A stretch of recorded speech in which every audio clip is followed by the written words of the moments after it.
మన జీవితంలో చాలాసార్లు కొన్ని సంఘర్షణలు ఎదురవుతూ ఉంటాయి కదా. మరి వాటిని మనం అహంకారంతో ఎదుర్కోవాలా లేక అవగాహనతో పరిష్కరించుకోవాలా?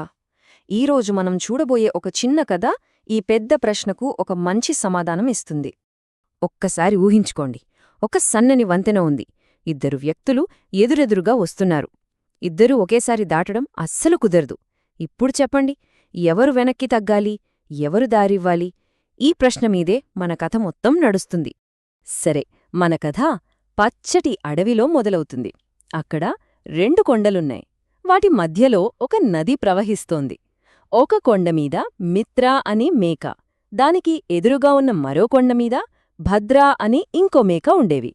రోజూ నీళ్లు తాగాలంటే ఈ రెండూ ఆ నది మీద ఉన్న ఒకే ఒక్క చెక్క వంతెనను దాటాలి. అది కూడా చాలా అంటే చాలా ఇరుకైన వంతెన. ఒక రకంగా చెప్పాలంటే వాళ్ళిద్దరి ప్రపంచాల్ని కలిపే ఒకే ఒక్క దారి అదనమాట. ఇక అసలు కథలోకి వచ్చేద్దాం. ఒక రోజేమైందంటే మిత్ర, భద్ర రెండూ ఒకేసారి చెరోవైపు నుంచి వంతెన ఎక్కడం మొదలుపెట్టాయి. సరిగ్గా ఇక్కడే అసలు సమస్య మొదలైంది. అవి రెండూ సరిగ్గా వంతెన మధ్యలోకొచ్చేసరికి ముఖాముఖీ కలుసుకున్నాయి. ఒక్క అంగుళం కూడా వెనక్కి వెళ్లడానికి ఇద్దరూ సిద్ధంగా లేరు. మొండిగా నువ్వెంత అంటే నువ్వెంత అన్నట్టు నిలబడిపోయాయి. అప్పుడు మిత్రకి కోపం కట్టలు తెంచుకుంది. మొదట వంతెనెక్కింది నేను, కాబట్టి నువ్వే వెనక్కెళ్ళు అని గట్టిగా అరిచింది. ఆ మాటల్లో అహంకారం స్పష్టంగా కనిపిస్తోంది కదా. భద్ర ఏమైనా తక్కువదిందా? అస్సలు తగ్గలేదు. గర్వంగా జవాబిచ్చింది, వయసులో నేను పెద్దదాన్ని, కాబట్టి నువ్వే గౌరవించి వెనక్కి వెళ్ళు. అహంకారానికి అహంకారం తోడైతే ఏమవుతుంది? పరిస్థితి మరింత ముదిరిపోయింది. ఇక చూడండి, మాటల నుంచి చేతల్లోకి వెళ్ళిపోయింది గొడవ. కోపం వాళ్ళిద్దరి ఆలోచనల్ని కమ్మేసింది. దాని ఫలితం చాలా దారుణంగా ఉంది. ఆ కోపంలో, ఆ ఆవేశంలో ఒకరినొకరు బలంగా తోసుకోవడం మొదలుపెట్టాయి. అవతలి వాళ్లని వెనక్కి పంపాలన్న పట్టుదలతో తాము ఎంత ప్రమాదకరమైన చోటున్నామో కూడా మర్చిపోయాయి. ఆ తోపులాటలో బ్యాలెన్స్ తప్పింది అంతే. రెండూ ఒక్కసారిగా ధబీమని కింద ఉన్న చల్లటి నదిలో పడిపోయాయి. చూసారా వాళ్ల అహంకారం వాళ్ళిద్దరినీ ఎలా పడేసిందో? అదృష్టం బాగుండే ప్రాణాలతో అయితే బయటపడ్డాయి. కాని పరిస్థితేంటి?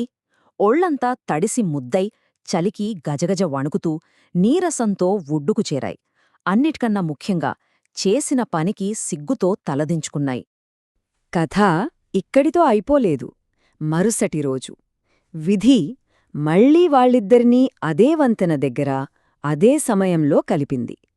కాని ఈసారి నిన్నటి చేదు అనుభవం వాళ్లకి ఒక పాఠం నేర్పింది.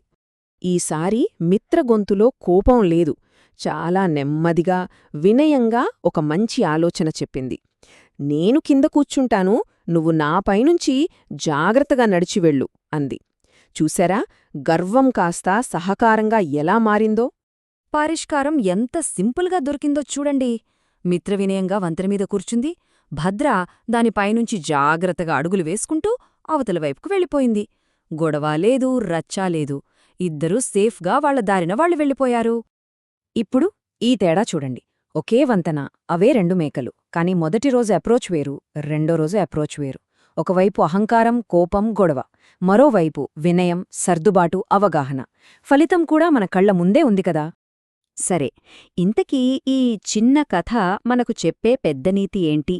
ఆ వంతెన మనకు నేర్పిన పాఠమేంటో ఒక్కసారి చూద్దాం. చాలా సింపుల్.